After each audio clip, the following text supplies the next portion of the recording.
नारायणं नमस्कृत्य नरं चैव नरोत्तमं देवीं सरस्वतीं व्यासं ततो जयमुदीरये।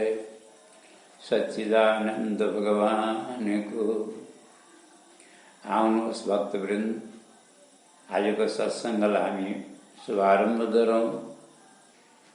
अब विष्णु रात किन नाम राखे भन्नु होला, किनकि गर्भमा गएर श्रीहरिले विष्णुले यिनको रक्षा गर्नुभयो। विष्णु न रात रक्षित इति विष्णु रात। विष्णु रात परीक्षित नाम ब्राह्मणहरूले राखेको होइन, पछि गएर भविष्यमा यिनको नाम परीक्षित भयो। किन भयो भन्नु होला, किनकि दृष्टि गर्भे दृष्ट मनोध्यायन परीक्षेत नरेशिह। यिनको एउटा विचित्रको स्वभाव थियो। सानो उमेरमा यिनले गर्भमा भगवानको दर्शन पाएका थिए, तो भगवानको छवि यिनका आँखामा बसेको थियो। त्यही भएर घरमा जो आउँछ हर कसैमा भगवानको छवि तलास गर्दैछन्, खोज्छन्। मैले गर्भमा देखेको को होला, त्यो कहिले आउला, मैले कहिले दर्शन पाउला। अरू एक दिन अचम्म भयो, द्वारिकाबाट भगवान श्री कृष्ण पाल्नुभयो। द्वारिकाबाट भगवान श्री कृष्ण अब यदा कदा पाण्डवहरूको पासमा त आइरहनुहुन्थ्यो। वर्णन आउँछ, भगवान सायद द्वारिकामा पनि त्यति बस्नुहुन्न होला जति यी पाण्डवहरूका पासमा आएर बस्नुहुन्छ। प्राय यति धेरै बस्नुहुन्छ, आइरहनुहुन्छ। त अहिले पनि बरु अहिले धेरै दिनमा आउनु भएको थियो। परीक्षित सानो 1 वर्षको 12-15 महिनाको बच्चा थियो। युधिष्ठिरका काखमा खेलिरहेको थियो। भगवान अगाडि बसेर वार्ता गर्दै हुनुहुन्थ्यो, चर्चा गर्दै हुनुहुन्थ्यो। त्यो बालकले घुरेर भगवानलाई हेरिरहेको थियो। उसलाई त झन् याद आयो, एकदम भगवानलाई देखेर आइत्यो। युधिष्ठिरका काखबाट उत्रन खोज्यो। युधिष्ठिरले सोचे बालकलाई दिशा पिसा लाग्यो होला सायद, त्यही भएर काखबाट उत्रन खोजिया छ। भैमा राख्ने बाहिर जाला भनेको त दौडेर भगवानतिर जान्छ। भगवानको अगाडि गएर यसरी माथि फर्केर हेर्छ। यसरी भगवानले पनि माया गरेर 2टा हात बढाउनु भयो, आऊ बाबु भनेर काख हालिनको लागि। जसै भगवानले यसरी हात बढाउनु भयो, बच्चा तर्सेर फर्क्यो। फेरि युधिष्ठिरका काखमा गयो अनि काखबाट फेरि भगवानतिर फर्केर टकटकी लगाएर हेर्छ भगवानलाई। फेरि भैमा झर्न खोज्छ। युधिष्ठिरले भैमा राख्छन्, दौडेर भगवानको पासमा जान्छ। फेरि माथि फर्केर यसरी हेर्छ। भगवानले आऊ बाबु भनेर हात पसार्नुहुन्छ। फेरि डराउँछ, झस्कन्छ। फर्केर युधिष्ठिरका पास जान्छ। बार बार कैयौं बार गयो यस्तो। युधिष्ठिर पनि अचम्म पर्यो। गोविन्द, हाली बच्चाले के अचम्म गरे, मेरो काखमा पनि 1 मिनट अडिन्न। बार बार उत्रन खोज्छ, भैमा राख्छु, न कहीँ दिसा पिसा गर्न जान्छ, न कहीँ पानी पिउन जान्छ, खान पिउन जान्छ। हजुर दौडेर हजुरका पासमा जान्छ। हजुरले काख हालिन खोज्दाखेरि फेरि तर्सेर मतिर आउँछ। यो के नाटक गरिरहेको छ यसले? भगवानले भन्नु, राजन, यसले नाटक गरेको होइन, यसले मलाई चिन्न खोजेको छ। तपाईँलाई थाहा छ, म उत्तराको गर्भमा यसको रक्षा गर्नलाई गएको थिएँ। यसले मलाई त्यहाँ देखेको थियो।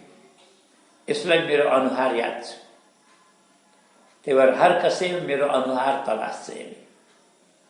आज मलाई देखेर यसलाई पक्का विश्वास भयो, हो न हो मैले गर्भमा देखेको यिनै महापुरुष हो। मेरो काखमा आउनुको लागि आतुर हुन्छ। त्यही भएर उत्रन खोज्छ। तपाईँले भैमा राखिदिनुहुन्छ, मेरो पासमा आउँछ, मेरो काखमा चढ्न खोज्छ। जब मैले 2टा हात बढाउँछु आऊ बाबु भनेर तर्सन्छ। किन? किनकि यसले गर्भमा मेरो 4वटा हात देखेको थियो। किनकि उहाँ म चतुर्भुज बनेर गएको थिएँ। चारवटा भुजा देखेको थियो। जब मेरा दुईटा भुजा देख्छ तर्सन्छ, नै नै नै नै यो त होइन। मैले गर्भमा देखेको त चारवटा हात थियो। त्यही भएर यसलाई फेरि शङ्का हुन्छ, तर्सन्छ, हजुरको पास जान्छ। फेरि हजुरका काखमा गएर मेरो हात हेर्दैन, यसले हात हेर्न बिर्सन्छ, अनुहार हेर्छ। अनुहार हेर्दाखेरि त केही फरकै छैन, उही नै हो, पक्कै नै हो। फेरि आउन खोज्छ, फेरि नजिक आउँछ, हात दुईटा हात देख्दैन, दुईटा हात मात्रै देख्छ। त्यो यसलाई आज भ्रम भएको छ, मैले गर्भमा देखेको पुरुष हो कि होइन यो? हो भने चारवटा हात किन छैन? होइन भने मुख उस्तै किन छ? यही भ्रम भएको छ बच्चालाई। त्यही भएर कहिले यता कहिले उता गर्छ। यो कुरा सुनेर चाहिँ दृष्टिका आँखा आँसु आयो। धन्य हो प्रभु, यदि हजुरले रक्षा नगरेको आज मेरो वंश कहाँ जाने, डुब्ने थियो।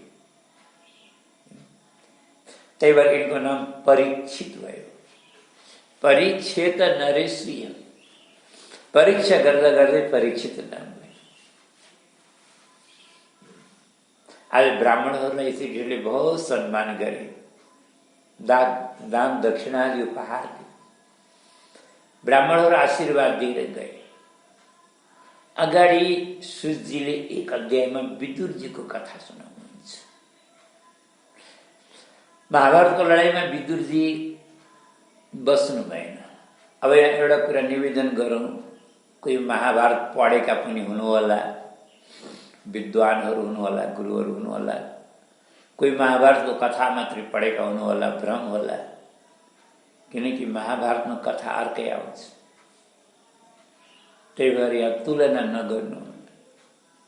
अब यसको कारण बताउन नथाल्नु। जान्ने मलाई यति मात्रै बुझौँ, कल्प वेद हरिचर्चा सुहाए भने जस्तै, हरि अनन्त हरि कथा अनन्ता भने जस्तै भगवानको अनन्त अनन्त महिमा छ, लीला छ।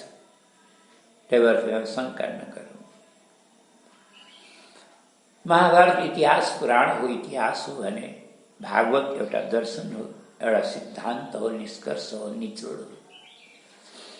भागवतको भाषा भाव बुझ्न गाह्रो छ। खेर आउनुहोस्, अब किन छोड्नुभयो यो पछि वर्णन गरौँला। तेस्रो स्कन्धमा पुनः आउँछ प्रसङ्ग, किन छोड्नुभयो महाभारत अथवा कुरुकुललाई, त्यो पछि भनौँला। अहिले हामी यति मात्रै भनौँ, विदुरजीले तीर्थयात्रा गर्दा गर्दै गर्दा गर्दै जो प्रवास क्षेत्रतिर पुग्नुभयो, उहाँले थाहा पाउनुभयो महाभारतको लडाईँ सकियो, कौरव समाप्त भए, पाण्डवहरू राजगद्दीमा बसेका छन्, राजगद्दीमा बसेका छन्। धृतराष्ट्र र गान्धारी पाण्डवको सहारामा छन्। विदुरजीलाई सुखदेव स्वामीले भागवतमा महात्मा भन्नुभयो। स्वयं भगवान श्रीकृष्णले महात्मा भन्नुहुन्छ। किनकि महात्मा एउटा स्वरूपको नाम होइन, स्वभावको नाम, स्वभावको नाम। गृहस्थी भएर पनि विदुरजी महात्मा हुनुहुन्छ। मेरो महात्मा विदुर जहाँ फेला पर्छन् त्यहाँ मेरो अन्तिम सन्देश दिनुहोला भनेर मैत्रेय मुनिलाई भगवानले आदेश दिनुभएको। त्यही भएर विदुरजी महात्मालाई मोह हुँदैन। जसलाई मोह हुन्छ त्यसलाई महात्मा भनिँदैन। महान आत्मा जसको छ त्यो महान। परन्तु महात्मालाई मोह त हुँदैन, पर दया हुन्छ। किन? दया भनेको धर्म हो, और मोह भनेको बन्धन हो। दयामा र मोहमा बहुत फरक हुन्छ, बुझ्नु भएको होला। आज धृतराष्ट्रका प्रति विदुरजीको दया लाग्यो। दया अर्थ बुझ्ने हो कि विचारै हो। मोहमा छ। पहिला राज्यको मोह थियो, अब शरीरको मोह छ। पाण्डवको सहारामा बसेका छन्। त्यही भएर आज मात्र धृतराष्ट्रको उद्धार गर्ने विचारले, दयाको भावले विदुरजी हस्तिनापुर आउनुभयो। पाण्डवहरूलाई थाहा भयो, अगवानी गर्न नगरबाट बाहिर गए। स्वागत सत्कारको साथमा, भव्य स्वागतको साथमा लिएर आए। सन्चो विसन्चो सोधे। युधिष्ठिरले प्रश्न गर्छ, अपि स्मरथ नो स्मत् पक्ष छाया समेधिता। हे काकाश्री, हजुर प्रसन्न हुनुहुन्छ, राजी खुसी हुनुहुन्छ।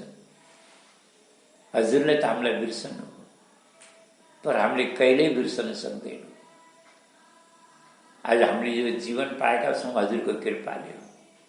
हामी हजुरको पक्षपात रूपी छायामा पले बढेका हौँ, पाइलिएका हौँ, हुर्केका हौँ। हजुरले हामीलाई रक्षा नगरेको भए आज हामीले आज दिन देख्न पाउने थिए। अब ठिक छ, त्यो सबै चर्चा नगरौँ। हजुर जस्ता सन्तलाई तीर्थयात्रा गर्ने आवश्यकता के छ?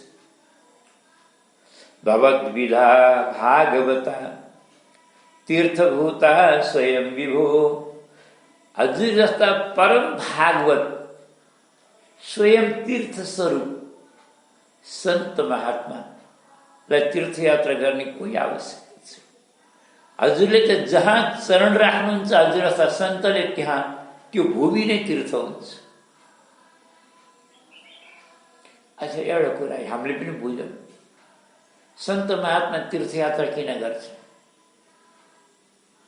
तिमीलाई तीर्थयात्रा गर्ने के आवश्यकता छ? यो बुझ्ने कुरा हो, जान्ने कुरा। बले भक्तवत्सल भगवानको सन्त महात्मा आफ्नो लागि तीर्थयात्रा गर्दैन। जब हामी जस्ता संसारीहरू, पापीहरू, अज्ञानीहरू, विषयी प्राणीहरू हामी तीर्थमा जान्छौँ, हामी आफ्नो पापले तीर्थलाई दूषित गरिदिन्छौँ। तीर्थ पनि अशुद्ध हुन्छ, किनकि हर संसारीले आफ्नो अपराधहरू पाप तीर्थमा छोडेर आउँछ। त्यो संसारका पापीहरूका पापले तीर्थ पनि अपवित्र हुन्छ,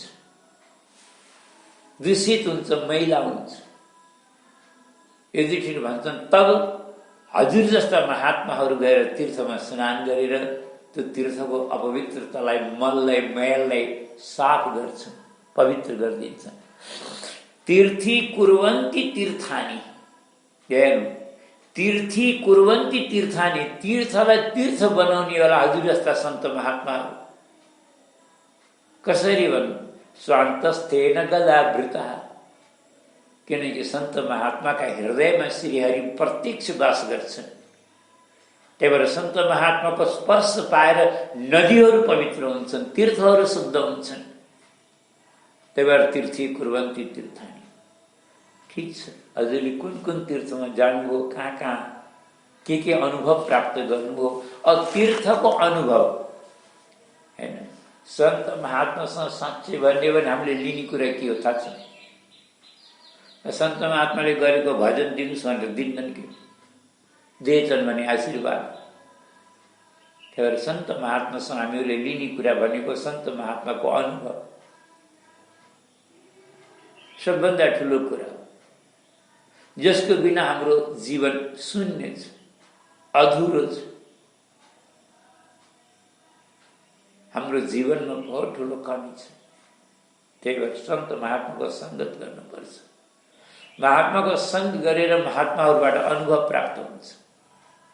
महात्माहरू किन भए, कसरी भए, के पाए?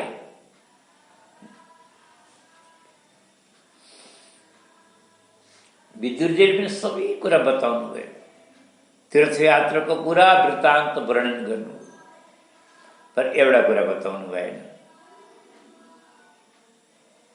भगवान श्री कृष्ण त्यतिखेर स्वधाम पाल्नु भइसकेको थियो।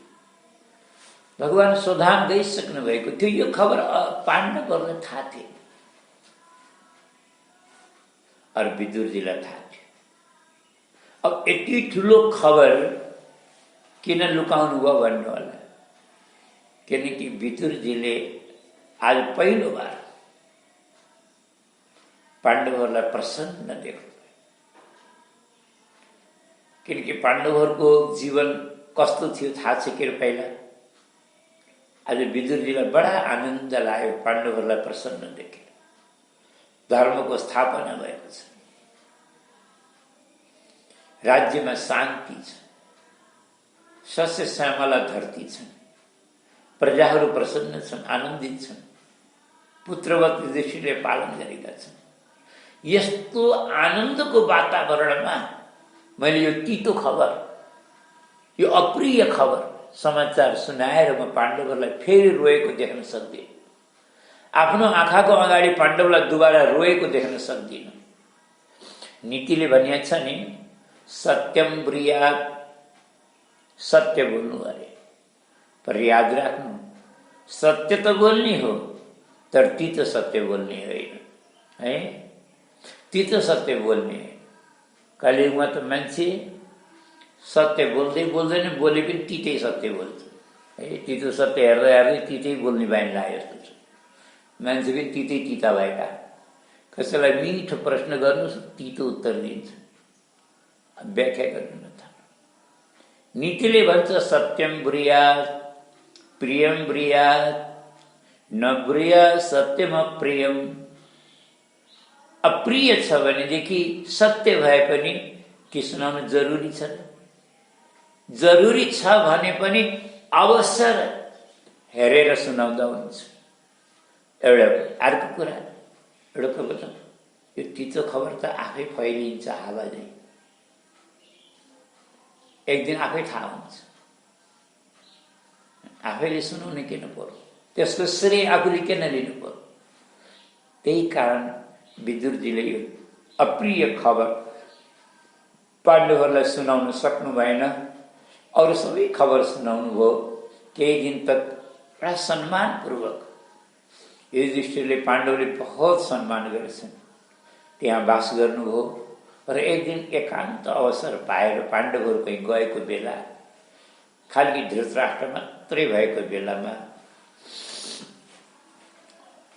विदुरजीले धृतराष्ट्रसँग धेरै कुराहरू सुनाउनु भयो। सत्सङ्ग भयो दुई भाइको, धेरै कुरा भन्नुभयो।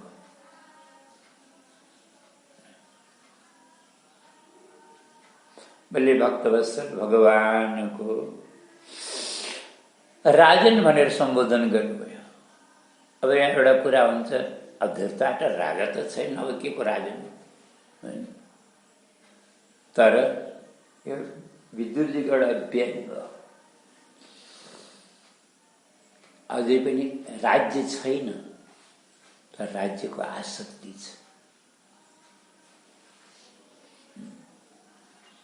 आफ्नो अधिकारको वस्तु होइन। पाण्डु राजाले थाकिरहेका थिए तर स्वामी भए, स्वामी हुन चाहे। यो गलत। विदुरजीले यसरी भन्न सक्नु भएन, तर यो व्यङ्ग्यात्मक रूपमा भन्नु। हे राजा, पश्चेदम भयमागतम, दक्षिण दिशातिर हेर्नुहोस् त को आउँदैछ। अब कोही आँखा नभएकालाई कसैले भन्नु उतातिर हेर्नु त को आउँदैछ भने आँखा नभएकाले के सोच्छन् भन्नु त। यो चाहिँ सिधै सिधै मेरो मजाक उडाएको उपहास गरेको होइन। विदुर, एउटा कुरा बताऊ, तिमीलाई राम्ररी थाहा छ मैले आँखा देख्दिनँ, अन्धो छु, जन्मान्ध हुँ। अनि फेरि के भनेको, उता हेर्नु दक्षिण दिशातिर को आउँदैछ भने के भनेको त? तिमी आँखा भएकाले आफै हेरेर भन न। तिमीले आफै हेरेर भन न को आउँदैछ र। विदुरजीले भन्नुभयो, पश्चेदम भयमागतम, हजुरलाई लिनको लागि काल आउँदैछ। काल आउँदैछ। एउटा कुरा गरेन, त्यो काललाई आज फुर्सद छैन, हाम्रो जाने बेला भएको छैन, त फर्केर जा, फेरि दुबारा आउनु भनिदेऊ न, जाऊ। हामीले कुरो बुझ्यौँ के हेर्नुहोस्, अरू सबै कुरामा चल्छ। कथामा जानलाई आज फुर्सद छैन भन्नु चल्छ, मन्दिर दर्शन गर्न तीर्थयात्रा गर्न जानु आज फुर्सद छैन फेरि जाम्ला भन्ने चल्छ है। जहाँ जान पनि जे गर्न पनि आज फुर्सद छैन भनेर चल्छ।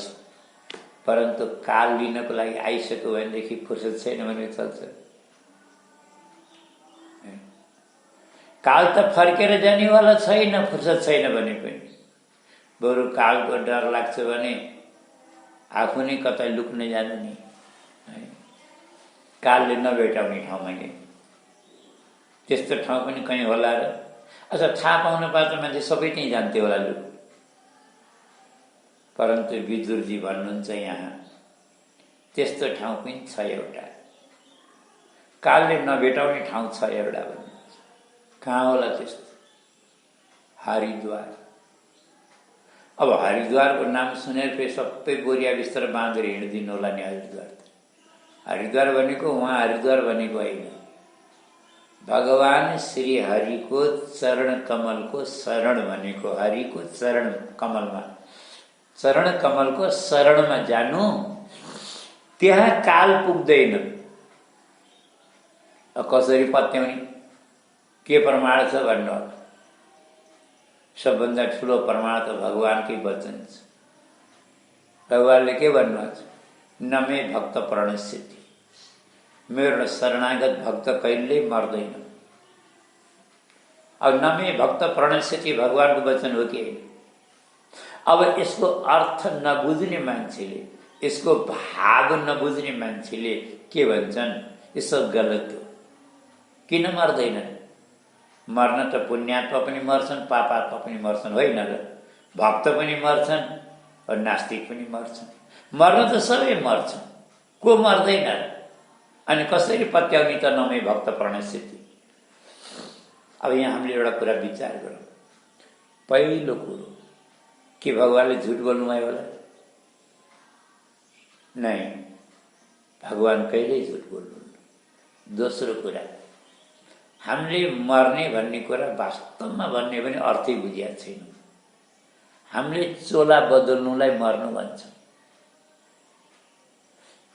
यो प्रसङ्गलाई म एउटा दृष्टान्तद्वारा बुझाउने प्रयास गर्छु, किनकि कोही कोही सत्य कुरा पनि हामीले बुझाउन सक्दैनौँ, आफै पनि बुझ्न सक्दैनौँ, त्योबाट वास्तविक लाभबाट वञ्चित हुन्छ, सत्यबाट वञ्चित हुन्छ।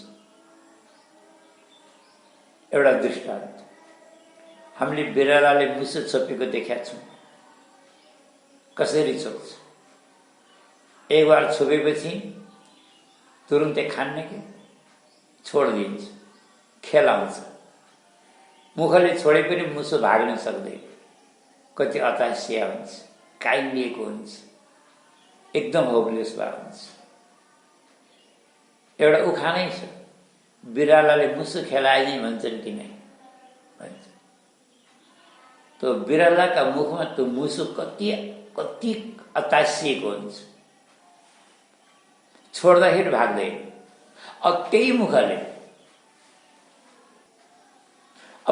मुखले बिरालाले आफ्नो बच्चा पनि समाउँछ। अनि बच्चा बिरालाका मुखमा आइत्या हुन्छ त के को आइतिनी सन्च मानेर बसेका हुन्छ। उसले जति टाढालाई पनि लैजान सक्छ। बच्चालाई कोही डर छैन, ढुक्क छ। केलाई? उसलाई थाहा छ मेरी आमा हुन्, मलाई माया गर्छ, मलाई सुरक्षित ठाउँमा लैजाँदैछ। अब देख्दाखेरि क्रिया एउटै हो। तपाईँले कहिल्यै नदेखेको मान्छे रहेछ भनेदेखि त त्यो बिरालोले पाठो सार्दा पनि त्यो घाँटीमा टोकेको देखेर डराउँछ। हेर त कसरी दाँत गाडिया छ, घाँटिया जस्तो लाग्छ। तर पनि बिरालाका बच्चाले सन्च मान्या हुन्छ, उसलाई कोही पीडा हुँदैन। अब यस्तै सम्झौँ, यो काल भनेको बिरालो, यो काल रूपी बिरालाले लान त्यो संसारबाट पापीलाई पनि लान्छ, पापात्मालाई पनि लान्छ, पुण्यात्मालाई पनि लान्छ। लाने क्रिया एउटै हो। देख्दाखेरि चोला त्याग्ने क्रिया एउटै हो, परन्तु अन्तर के छ भन्दा अन्तर छ पापीलाई लैजाँदाखेरि यो कालरूपी बिरलाले मारा मुसालाई चाहिँ दबोचेर लैजान्छ, पुण्यात्मालाई लाँदाखेरि आफ्नो बच्चालाई चाहिँ समातेर लैजान्छ। देख्दाखेरि क्रिया एउटै हो, परन्तु पापी छटपटाएको हुन्छ, आइटिएको आकाशिएको काइलिएको हुन्छ, भक्त सञ्च मानेर गएको हुन्छ। देख्दाखेरि शरीर छोड्ने क्रिया एउटै हो, परन्तु दुईटामा बहुत अन्तर हुन्छ। त्यही भएर कुनै कविले भनेका छन्, ज्ञानी मर्दछ हाँसेर रोई विज्ञान मर्दछ। ज्ञानी कालको मुखमा पनि हाँस्दै जान्छ, ओ मुस्कुराउँदै जान्छ। हामीले देखे होला तीर्थमा, हरिद्वारमा, अयोध्यामा, वृन्दावनमा सन्त महात्माहरूको पनि शरीर पुरा हुन्छ त मसान घाटमा लैजान्छन्। तिनीहरूलाई लाँदाखेरि तिनीहरूको कात्राले मुख छोपेको हुँदैन, तिनीहरूको त विमानमा शोभायात्रा बनाएर मुख उघारेर लगाएका हुन्छन्, फुलमाला लगाइदिएका हुन्छन्, मान्छेले अबिरहरू लगाइदिएका हुन्छन्, जग्गा जग्गा आरती उतार्छन्। केलाई भन्दाखेरि हेर्नुहोला ती महात्माहरूको अनुहार महारा प्राणले छोडेर जाँदाखेरि पनि अनुहारमा कोही विकृति हुँदैन। यस्तो लाग्छ अहिले बोल्छन् कि भर्खरै जस्तो अनुहार आनन्दले प्रसन्न भएको देखिन्छ, मुस्कुराए जस्तो देखिन्छ। और हामी संसारीहरूको हाम्रा लासलाई घाटमा लैजाँदाखेरि कात्राले मुख किन छोप्छन्? हामीले विचार गरौँ त, किनकि मुख देख्ने लायक हुँदैन, डर लाग्दो हुन्छ। किनकि मर्नुभन्दा पहिला मान्छे अताइसिएको हुन्छ, घबराएको हुन्छ, त्यही भएर अनुहार पहिल्यै बिग्रिसकेका हुन्छ। त्यही भएर सातो जान्छ, देख्ने मान्छेको अनुहार देखेर पनि सातो जान्छ, त्यही भएर छोपेर लानुपर्छ। त्यो हेर्नुहोस्, मर्न त सबैले मर्नु पर्छ, तर यसलाई मर्नु भन्दैन। यो त एउटा चोला परिवर्तन हो। त्यही भएर भगवानले गीतामा नमे भक्त प्रणश्यति, मेरो भक्त त कहिल्यै मर्दैन। लान्छ कालरूपी बिरालाले पुण्यात्मालाई पनि लान्छ, तर केही अनिष्ट गर्न सक्दैन। लान्छ कहाँ लैजान्छ? भगवानका श्री चरणमा गएर सुपुर्द गर्छ। भन्छ, प्रभु मैले हजुरको अमानत ल्याएको छु, बुझ्नुहोस्। यसलाई मरेको हामीले कसरी भनौँ? यसलाई कसरी मरेको भनौँ? त्यही भएर जो भगवानका चरणको शरणमा जान्छ त्यो मान्छे कहिल्यै मर्दैन, अर्थात् त्यसको कहिले दुर्गति हुँदैन, कहिले पतन हुँदैन, कहिले यातना भोग्नु पर्दैन। चोला त छोड्नु पर्छ, अलग कुरा हो, परन्तु दिव्य धामको प्राप्ति हुन्छ। यसलाई मर्नु भनिँदैन। आज विदुरजीले भन्नुभयो, काल फर्केर जानेवाला छैन। बरु हजुर नै बरु विचार, अब बहाना बनाउँछ मान्छे। विदुर, म आँखाको अन्धो छु, लाचार छु, कसरी जाउँ? यति मात्रै नै विदुरले धेरै कुरा भन्नुभएको छ। यहाँ ती सबै कुरा भन्न थाल्ने भने के भन्नु? भीमा पवर्जितम पिण्डम आदत्ते गृहपाल, वैराग्य त्यसै आउने नि। घनले ढुङ्गो हाने चाहिँ यस्ता सत्य कटु वचनहरूले प्रहार गर्नुपर्छ आसक्तिको गाँठोमा, पत्थरमा। भीमसेनले अपमानपूर्वक दिएका रोटीका टुक्राको कुकुरले आशा गरेर बस्नु भएको छ। दाजु, हजुरलाई लाज लाग्दैन?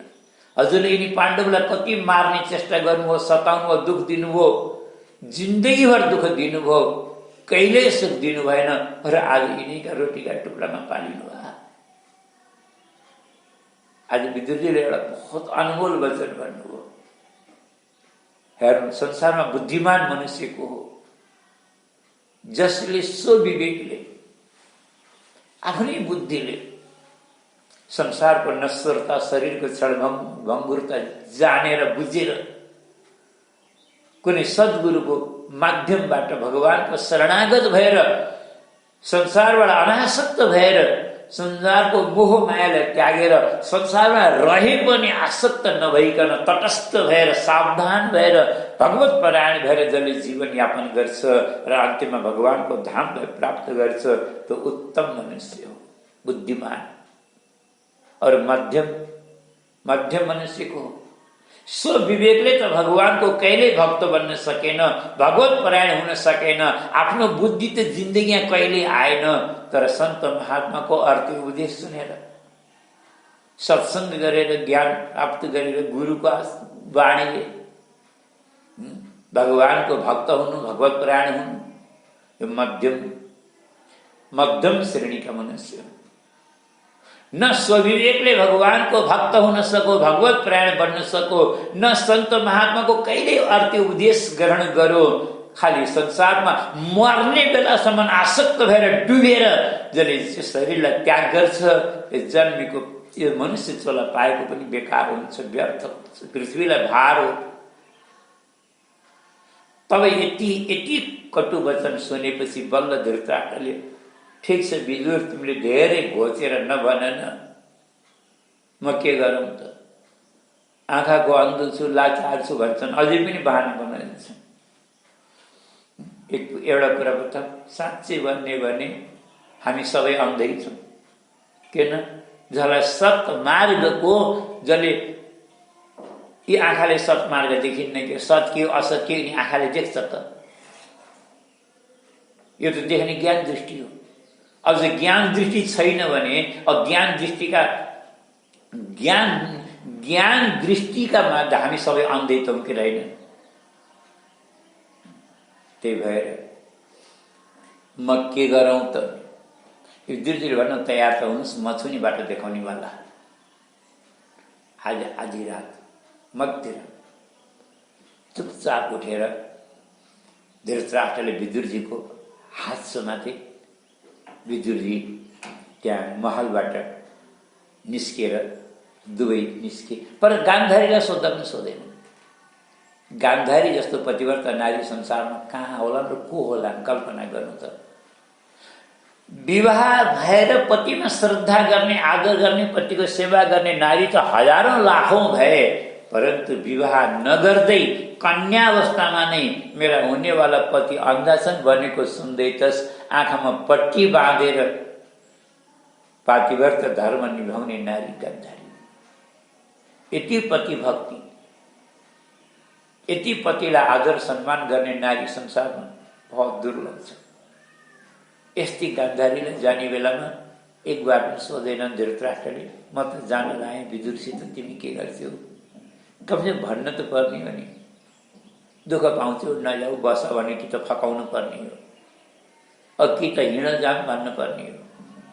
तर वास्तै नगरिकन बोल्दै नबोलिकन। तर गान्धारी कोही कम थोड़ी थिइन्, निदाइ नै गरेर मुख ढाकेर सुतेकी थिइन्, तर सब कुरा सुनिरहेकी थिइन् दुई भाइको। जब दुवैजना हिँडे त जुरुक्क उठेर धृतराष्ट्रको पल्ला समातिन्। तीनैजना निस्के। प्रातःकाल उठेर स्नान गरे, सन्ध्या गरे र माता पिताको दर्शन गर्न आशीर्वाद लिन युधिष्ठिर जसै कक्षमा प्रवेश गरे। न चापश्य पितरौ सौ बलिन्छ, छैनन् त्यहाँ, तीनैजना छैनन्। आज युधिष्ठिरलाई बहुत नराम्रो लाग्यो, मनमा ग्लानि भयो। माता पिता दुखी भए। आफ्ना पिताको त सेवा गर्ने सौभाग्य हाम्रो प्रारब्धमा थिएन, हामीले पिताको सुख पाएन। कमसे कम ज्येष्ठ पिताश्रीको सेवा गरेर सन्तोष गरेका, चित्त बुझाएका थियौँ। तर आज उहाँले पनि हामीलाई छोडेर जानु। यस्ता पापीसँग के बस्ने भन्ने ठान्नुभयो होला। 100 पुत्र मारिदिने वाला, मेरा 100 पुत्र मार्ने वाला अपराधी का हातको सेवा लिएर भोजन गरेर के जीवन बिताउनु भनेर दुखी भएर हामीलाई छोडेर जानुभयो भने युधिष्ठिर त डाँको छोडेर रुन लाए। नारदजी आउनुभयो, साउन कसको लागि रोएका? म पाल्नको रक्षक भन्ठाने। भगवानको इच्छा बिना तिमीले एउटा कमिलालाई पनि पाल्न सक्दैनौ। वास्तवमा पाल्नेवाला को? सरक्षिता रक्षति यो ही गर्भे। अच्छा, माता का पेट में 10 महीना तो बच्चालाई कसले पाले हाल्नु भनौँ त? इमानदारले 10 महीना त बच्चा जीवितै त हुन्छ नि, होइन र? कसले पाले हाके? कसले खाना दिए? यसो भगवानको कृपा भयो। त्यही भएर गर्भवतीले रक्षा गरेको छ। वास्तवमा रक्षा गर्नेवाला रक्षक त उही परमात्मा हो। तिमीले चिन्ता गर्नु पर्दैन। एउटा कुरा। दोस्रो कुरा, अन्यत्र गएकाको लागि त चिन्ता गर्न सक्छ पनि। घर छोडेर हरिद्वार जाने, वृन्दावन जाने, अयोध्या जाने, देवघाट जाने, यस्ता पवित्र तीर्थमा गएर बास गर्न जानेलाई के को चिन्ता गर्ने? ती त जीवन सुधार्न गएका हुन्। अब तेस्रो कुरा, धेरै लामो आयु भए त दुःख पाउँछन् कि सेवा गर्नुपर्छ कि भन्न पनि हुन्थ्यो, जसको आयु नै 7 दिन छ। किनकि धृतराष्ट्रको आयु अब मात्र 7 दिन छ। भगवत परायण भएर विरक्त भएर भजनानन्दी भएर बसेका छन्, भजन गरेर बसेका छन्। त्यहाँ विघ्न बन्न पर्दैन गएर। भोजन पानी 7 दिनलाई के को भोजन पानीको चिन्ता?